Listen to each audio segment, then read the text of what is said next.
भीतर की यात्रा की, जिस यात्रा में हमारी चेतना, हमारा संपूर्ण अस्तित्व परमपिता परमेश्वर को स्वयं के भीतर में महसूस करते हैं और महसूस करते करते अपने मानवीय अस्तित्व को, इसकी अनेकानेक बातों को जो अक्सर हमारी साधना में बाधक बन जाती हैं, या उन समाधानों को जिससे ये यात्रा और भी ज्यादा सुगम और आनंददायी प्रतीत होती है, तो भीतर की यात्रा है बाधाओं जो मान के स्तर पर आती रहती है और इनके समाधान की। लेकिन दोनों ही अवस्थाओं में हमको परम के वास्तविक स्वरूप यानी निराकार स्वरूप यानी ऊर्जा के रूप में उनकी उपस्थिति को हमेशा ध्यान रखना होगा, तभी ये यात्रा संभव हो पाएगी। जैसे कि किसी भी गाड़ी को चलाने के लिए ईंधन की आवश्यकता होती है, इसी प्रकार से अपने अंतर जगत की यात्रा के लिए परमात्मा शक्ति रूपी ईंधन की आवश्यकता है। और यदि हम यह ईंधन अपने शस्त्रार से अपने हृदय में निरंतर शोषित करते रहेंगे, तभी यह ध्यान की गाड़ी आगे बढ़ती जाएगी और हमें अपने ही भीतर के अनेकों अस्तित्वों से हमारा परिचय कराएगी। ध्यान एक तादात्म्य है मानवीय बाह्य व्यवहार और मानव के भीतर में स्थित परमात्मा शक्ति के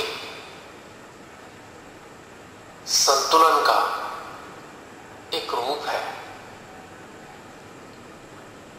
संतुलित अवस्था में हम बाह्य और भीतर दोनों ही अवस्थाओं को महसूस करते हैं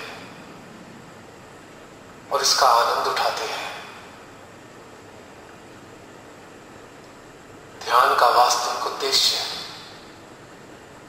परम में समाने के साथ साथ बाह्य जीवन में समाधान भी है,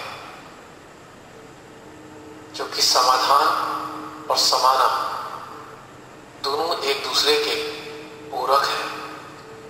जैसे जैसे समाधान घटित होता है, वैसे वैसे समाना आसान हो जाता है। जैसे जैसे समाते जाते हैं, वैसे वैसे समाधान घटित होता जाता है।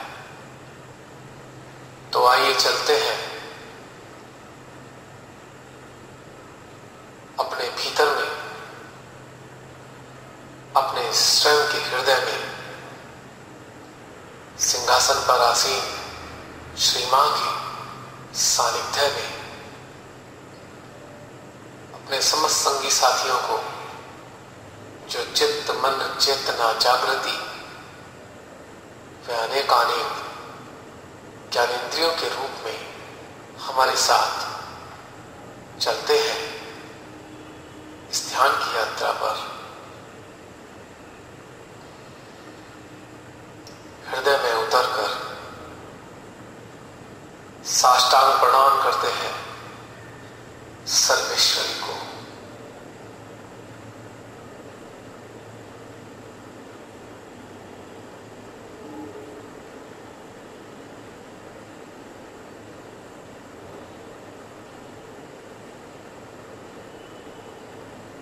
जैसे ही सर्वेश्वरी की ओर चित्त जाता है,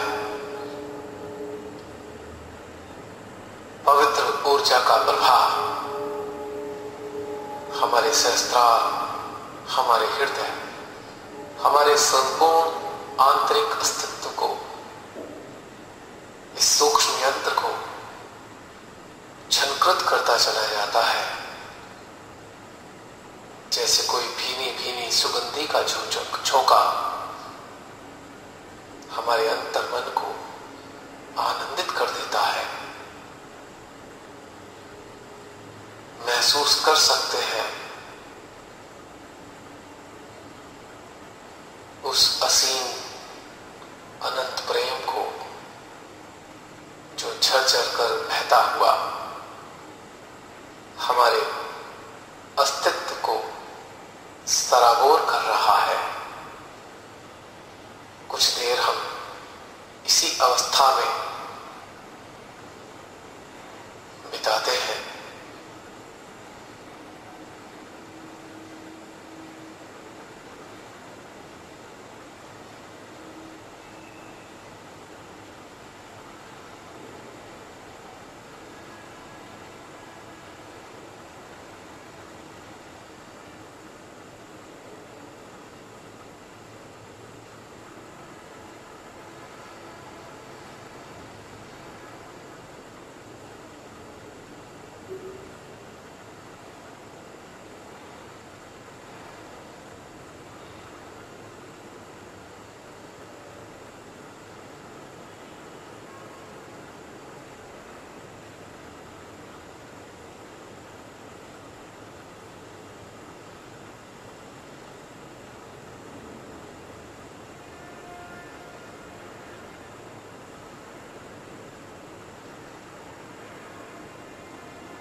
ऐसा प्रतीत होता है मानो हल्की हल्की एक तालाब में उठने वाली लहरें हमारे तिरते हुए शरीर को आनंद दे रही हैं। मानो हम उस तालाब में फ्लोटिंग कर रहे हो, उसकी सतह पर तिर रहे हो। कितना आनंददायी मंजर है ये। अब बैठ जाते हैं स्वयं के हृदय में, ध्यानस्थ मुद्रा में।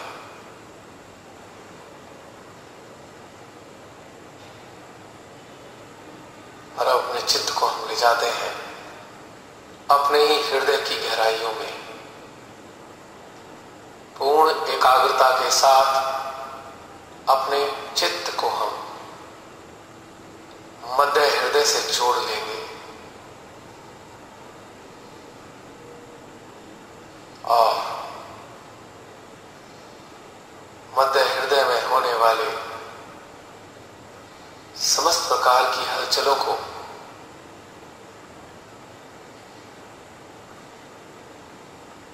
अपनी चेतना में आत्मसात करते जाएंगे। मानो हृदय रूपी सागर में हम धीरे धीरे नीचे की ओर, उसकी तलहटी की ओर जाते जा रहे हैं।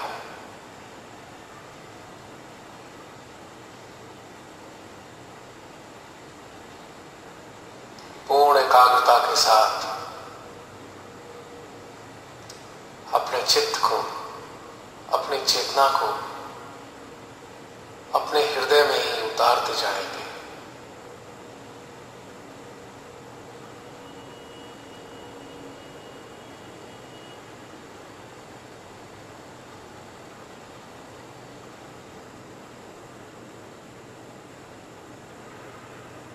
महसूस कर सकते हैं सभी, जैसे ही अपने चित्त का एकाग्रता हृदय की ओर बढ़ी,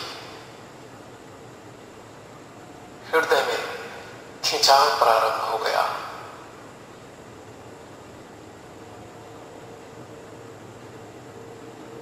और इस खिंचाव का और आनंद लेते चले जाएंगे, या इस खिंचाव को बढ़ाते जाएंगे।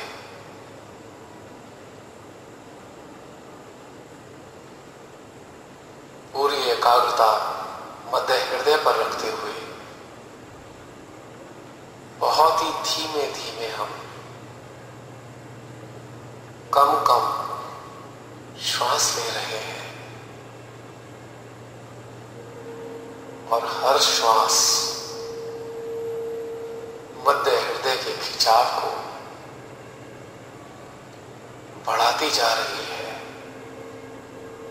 और यह खिंचाव अत्यंत आनंद दे रहा है।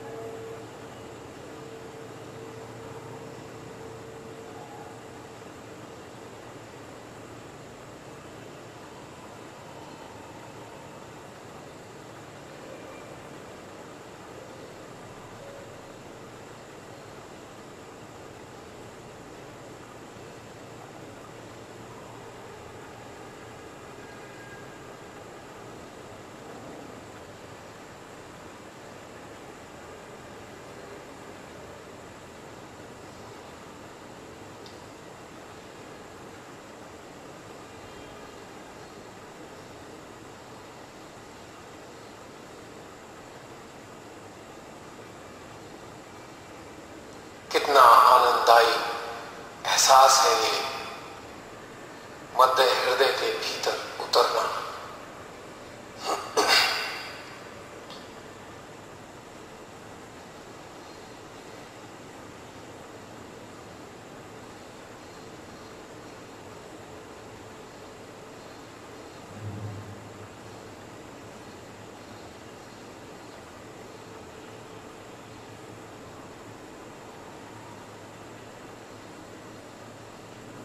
इस आनंददायी प्रक्रिया में जरा देखें तो कहीं भी विचारों का नाम निशान नहीं है। कितना सुगम हो गया है निर्विचार होना या अविचार चेतना का आनंद लेना।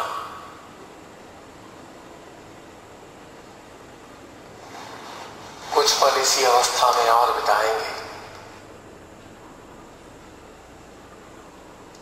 हृदय की गहनता का आनंद उठाने के बाद इस आनंद की कड़ी में अब जोड़ लेते हैं अपनी नाभि को, जो ध्यान से पूर्व यदि हम होते हैं तो यही नाभि भवसागर के रूप में प्रतीत होती है, जिसके कारण अनेकानेक सांसारिक भावनाएं लहरों की तरह उमड़ती घुमड़ती रहती हैं और हमारे चित्त को अपनी ओर आकर्षित कर उसमें उलझाती रहती है। परंतु जब हमारा चित्त पूर्ण तरह निर्विचार हो जाता है, विचार रहित अवस्था में आने लगता है, हमारी चेतना अविचारिता का आनंद उठाने लगती है, तब यही भव सागर क्षीर सागर में परिवर्तित हो जाता है और क्षीर सागर में विराजते हैं हमारे परम प्रिय प्रभु श्री विष्णु माता लक्ष्मी के साथ।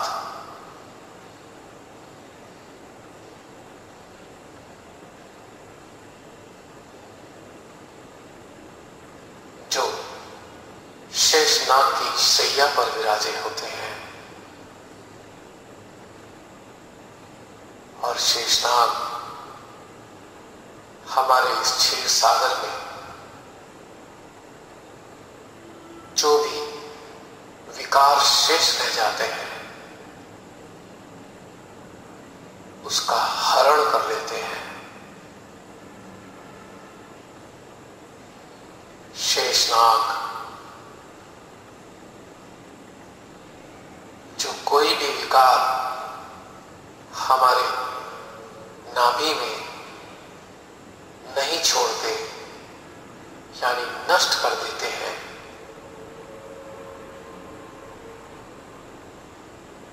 और श्री विष्णु हमारी चेतना को उद्धरगामी बनाते हैं।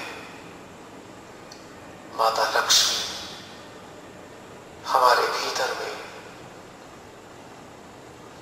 शांति व संतुष्टि भर देती हैं, हमारे भीतर में ठहराव उत्पन्न होने लगता है।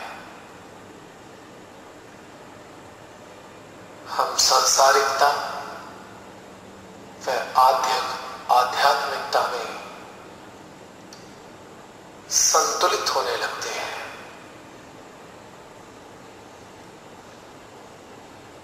हम परम में डूबकर आनंद के साथ समस्त प्रकार की सांसारिकता को निभा रहे होते हैं।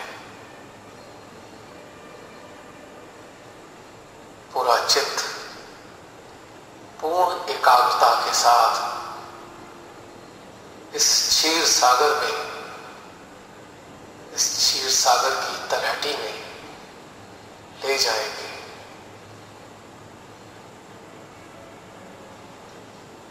और नाभि क्षेत्र में होने वाली समस्त हलचलों को आत्मसात करते हैं। शांत से शांति में पूर्ण आनंद के साथ इस क्षीर सागर में डुबकी लगाते हैं। धीरे धीरे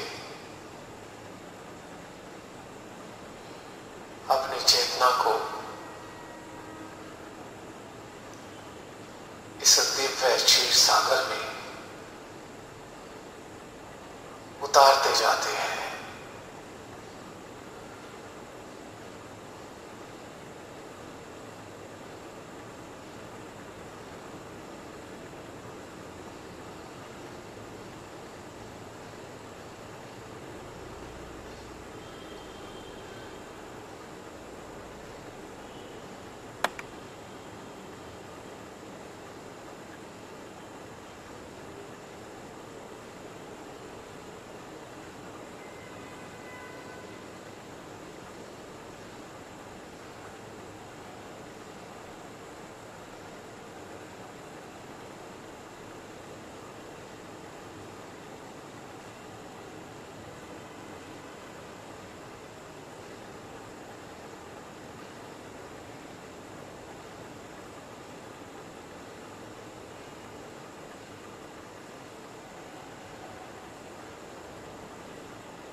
हुई शीतलता को नाभि में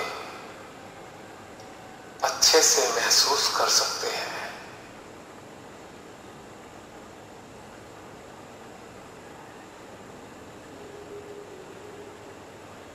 इस शीतलता के साथ थोड़ा थोड़ा कंपन भी घटित हो रहा है।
थोड़ा थोड़ा खिंचाव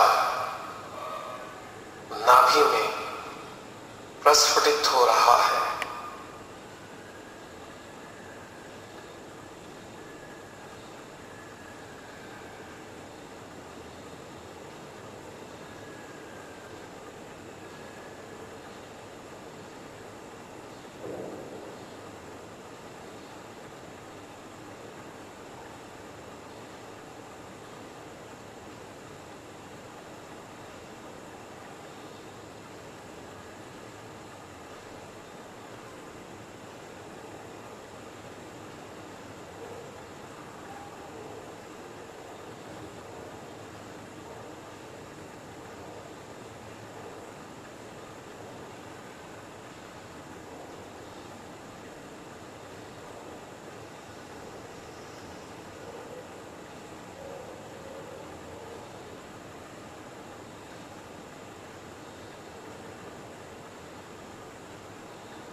नाभि के भीतर चित्त रखने पर भी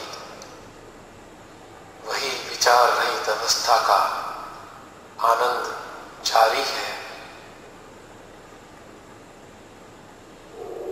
अब अपने चित्त को उठाते हैं,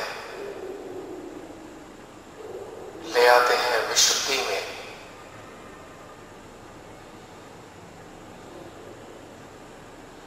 यानी कंठ में।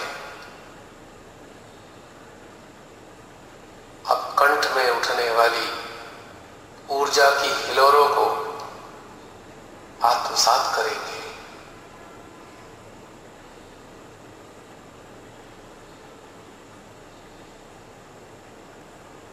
जो दाएं बाएं मध्य तीनों ही नाभि विशुद्धि की स्थितियों में,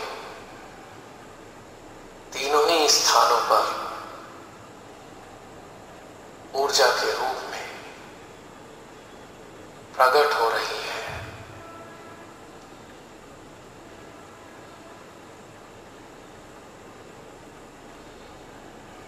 विशुद्धि चक्र के तीनों ही चक्रों में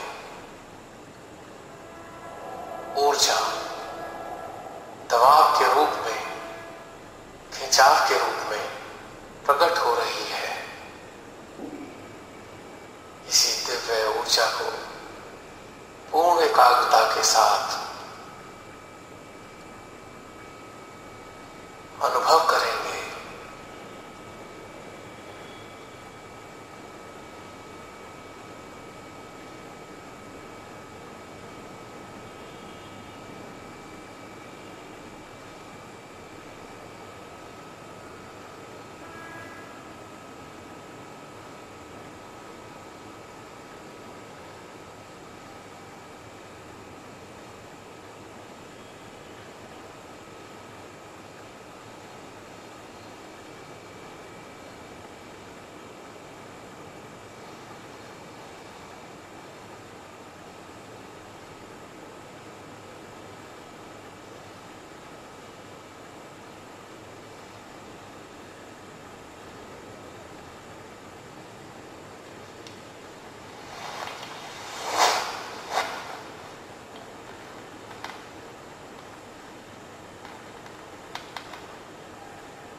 कितनी सुंदर अनुभूति है ये।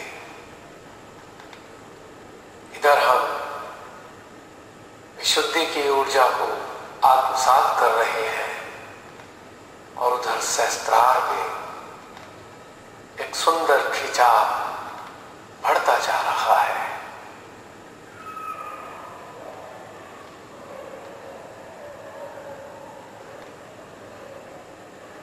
सहस्त्रार का खिंचाव कभी कभी नदी व तालाब में बनने वाले एक भंवर जैसा होता है, जिसमें जल नीचे की ओर गोल गोल घूमते हुए खिंचता जाता है। यही अनुभूति इस वक्त हो रही है, मानो ऊर्जा का भंवर सहस्त्रार पे बन रहा है और वो नीचे की ओर खींचते हुए विशुद्धि में, हृदय में प्रतीत हो रहा है।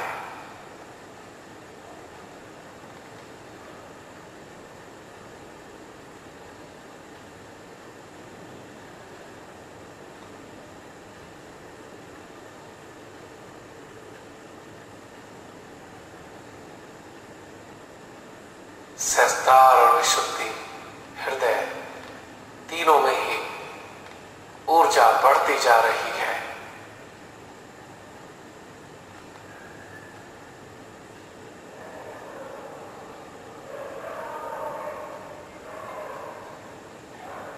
और हमारी चेतना तीनों ही स्थानों पर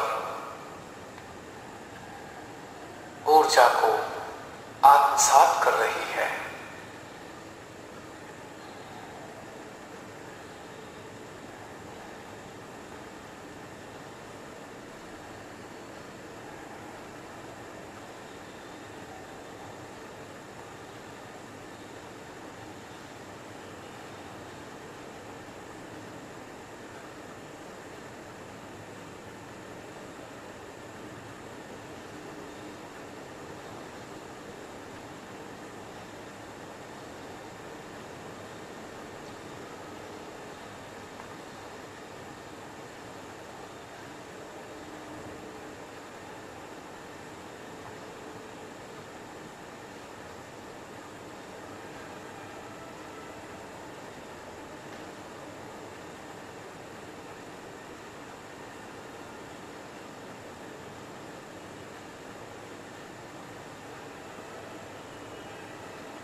कितनी सुखद अवस्था अनुभव हो रही है,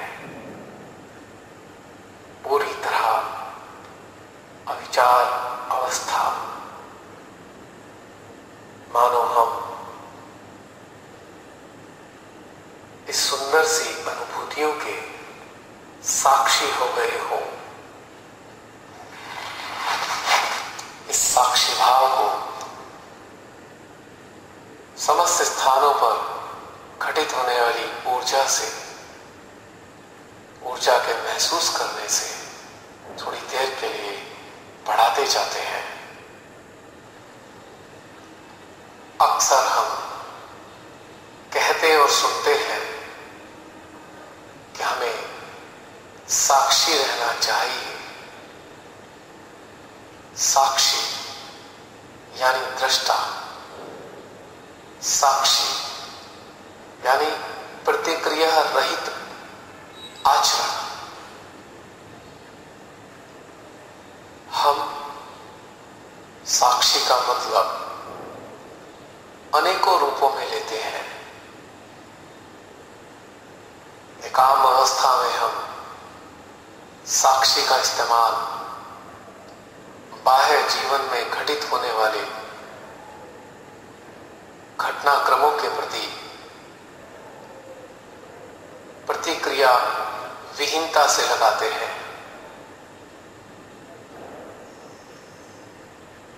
कि हमारे साथ यदि कुछ सांसारिक स्तर पे कुछ घटित हो रहा है, कोई हमसे कुछ नकारात्मक रूप से कह रहा है,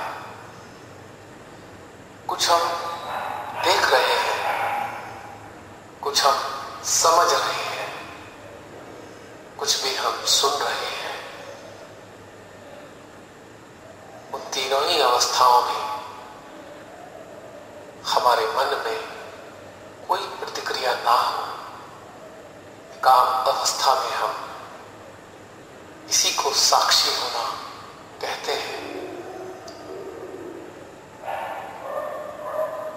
पर प्रतिक्रिया विहीनता कैसे उत्पन्न होगी?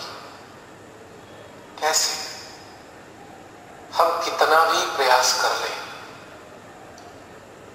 देखने, सुनने, समझने के बाद हमारा मन अपने कोश में संचित सूचनाओं के आधार पर अवश्य ही प्रतिक्रिया करेगा।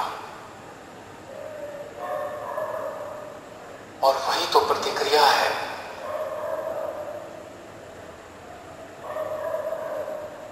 लेकिन यदि हम निरंतर अपने भीतर में बहने वाली ऊर्जा पर अपना चित्त निरंतर बनाए रखें और अपनी चेतना को, इस ऊर्जा को लगातार शोषित करने में लगाए रखें, तो निश्चित रूप से हमारा माइंड यानी मन तीनों ही अवस्थाओं में कोई प्रतिक्रिया नहीं करेगा, क्योंकि हम तो इस दिव्य ऊर्जा को आत्मसात करने में लगे हैं और बाह्य जगत में होने वाले समस्त घटनाक्रमों के हम मात्र साक्षी हैं, क्योंकि हमारी चेतना परमात्मा के प्रेम का जो ऊर्जा के रूप में घटित हो रहा है, उसका पान करने में लगी है। हमारा चित्त भी हमारी चेतना के साथ उस ऊर्जा पान में व्यस्त है, आनंदित है। इसी अवस्था में ही हम केवल साक्षी हो सकते हैं। यदि ऊर्जा का महसूस करना या चेतना के द्वारा आत्मसात करना शामिल ना हो तो हमारा साक्षी होना असंभव है, क्योंकि कैसे ना कैसे हमारा मन किसी ना किसी स्थिति में अवश्य प्रतिक्रिया कर ही देगा। तो मूल चीज समझने की ये है कि जब हम परमात्मा के आशीर्वाद को, जो निराकार अवस्था में बहने वाले ऊर्जा की धाराओं के रूप में भीतर में प्रकट होता है, और हम उसको अपनी संपूर्ण ज्ञानेंद्रियों के साथ शोषित कर रहे होते हैं, केवल तभी ही हम साक्षी होते हैं। अन्यथा किसी क्रिया प्रतिक्रिया में लिप्त हो जाना स्वाभाविक है। हमारे भीतर कौन लिप्त होता है? हमारे भीतर चित्त व चेतना लिप्त हो जाते हैं, और इस अवस्था में हमने अपने चित्त व चेतना को परम के साथ लिप्त कर दिया है।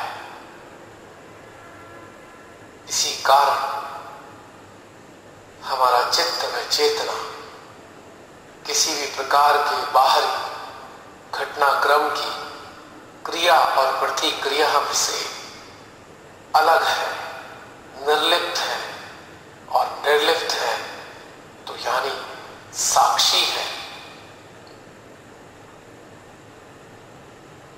साक्षी होने का एक और मतलब है, वो है कि जो भी बाह्य जगत में घटनाक्रम घटित कराते हैं वो स्वयं परम पिता ही कराते हैं। तो जो घटनाक्रम वो घटित करा रहे हैं उसमें लिप्त होने के बजाय उनके प्रेम की ऊर्जा में स्वयं को लिप्त कर लेना ही साक्षी होना है। यानी जो भी घटनाक्रम घटित करा रहे हैं, इसका मतलब परम पिता सक्रिय है इस जगत में, इस बाह्य जगत में, और उनकी सक्रियता से जो ऊर्जा उत्पन्न हो रही है, जो घटित हो रही है, उसी सक्रियता की ऊर्जा में अपनी चेतना में चित्त को शामिल कर लेना ध्यान है। और ध्यानस्थ अवस्था में साक्षी होना है, हर हाल में, अपने जीवन की हर स्थिति परिस्थिति में निरंतर अपने सूक्ष्म यंत्र में उत्पन्न होने वाली विभिन्न प्रकार की ऊर्जाओं को आत्मसात करते जाने से ही सुंदर साक्षी भाव उत्पन्न होता है। यानी हमें अपने चित्त में चेतना को, ऊर्जा को ग्रहण करने में लगाना होगा, तभी साक्षी भाव उत्पन्न होगा। यदि हमारे जहन में हर पल हर घड़ी यही धारणा मजबूत हो जाए कि जो हो रहा है वो परम पिता की अनुकंपा व इच्छा से हो रहा है, तो उनकी अनुकंपा व इच्छा में जो ऊर्जा विद्यमान है, उसी ऊर्जा को शोषित करना ध्यान कहलाता है। क्योंकि भी किसी भी घटनाक्रम पर जब हमारा चित्त जाएगा तो उसकी प्रतिक्रिया हमारे भीतर के यंत्रों में अवश्य होगी, और उस प्रतिक्रिया को ऊर्जा के रूप में ग्रहण करना साक्षी भाव का सुंदर घटनाक्रम है।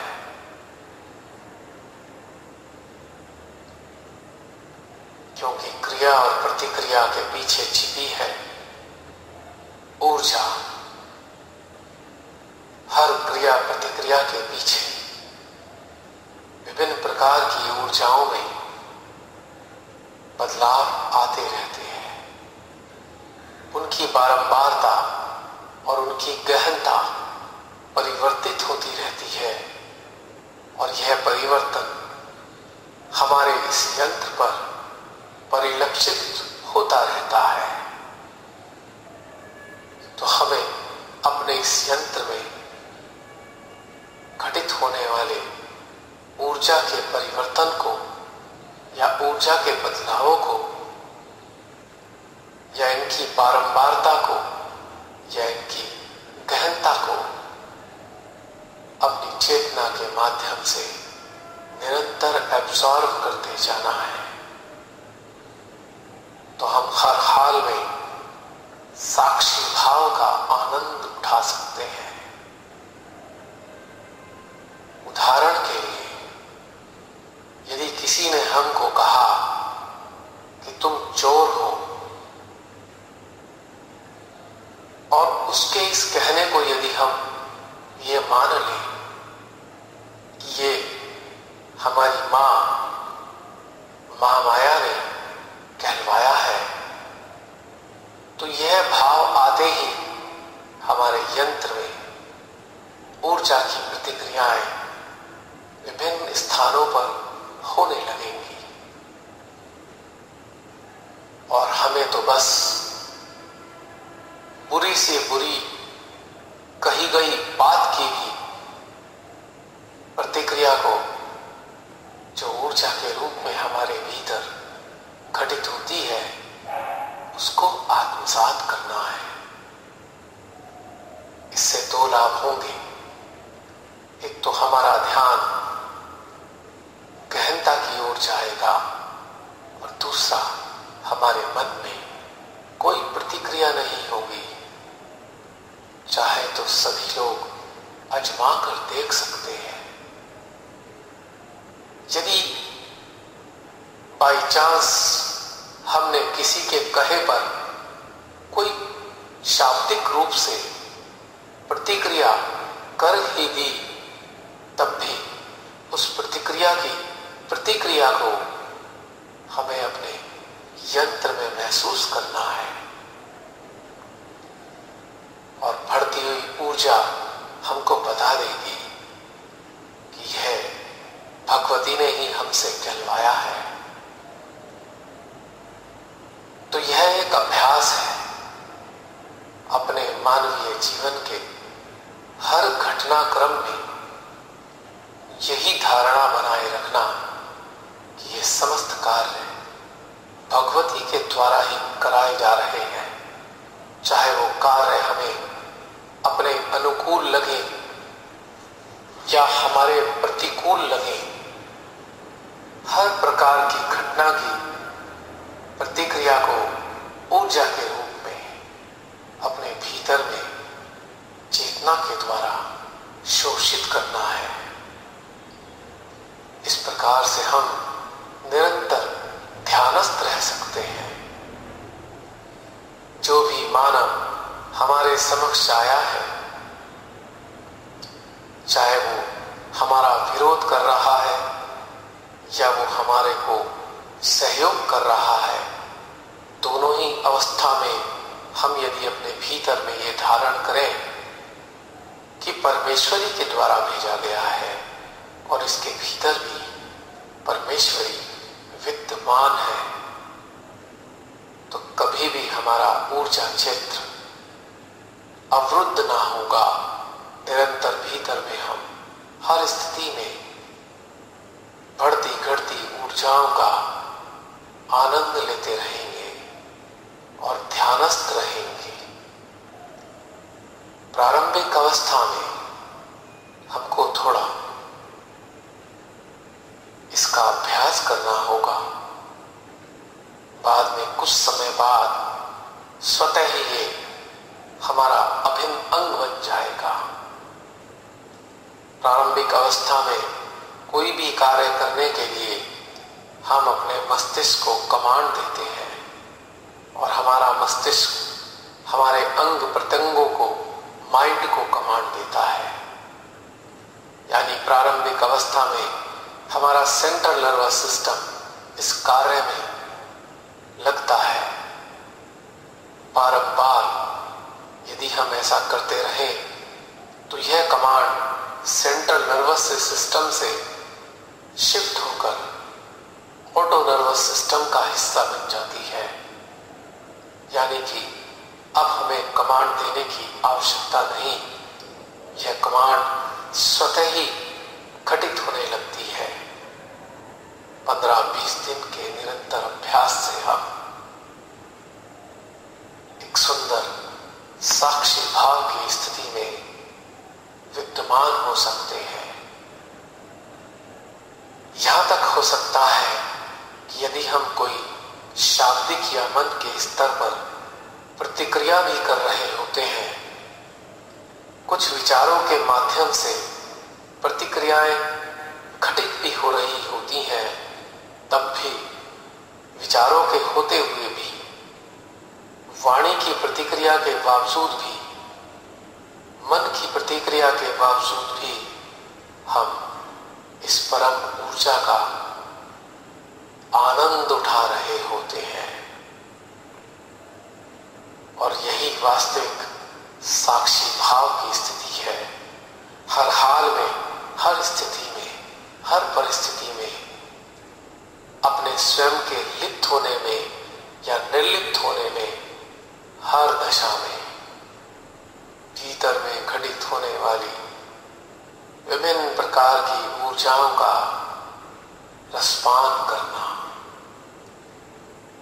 और भीतर में आनंदित होते रहना, यही ध्यान की एक सुंदर अवस्था है और यही आनंद देने वाली साक्षी स्थिति है।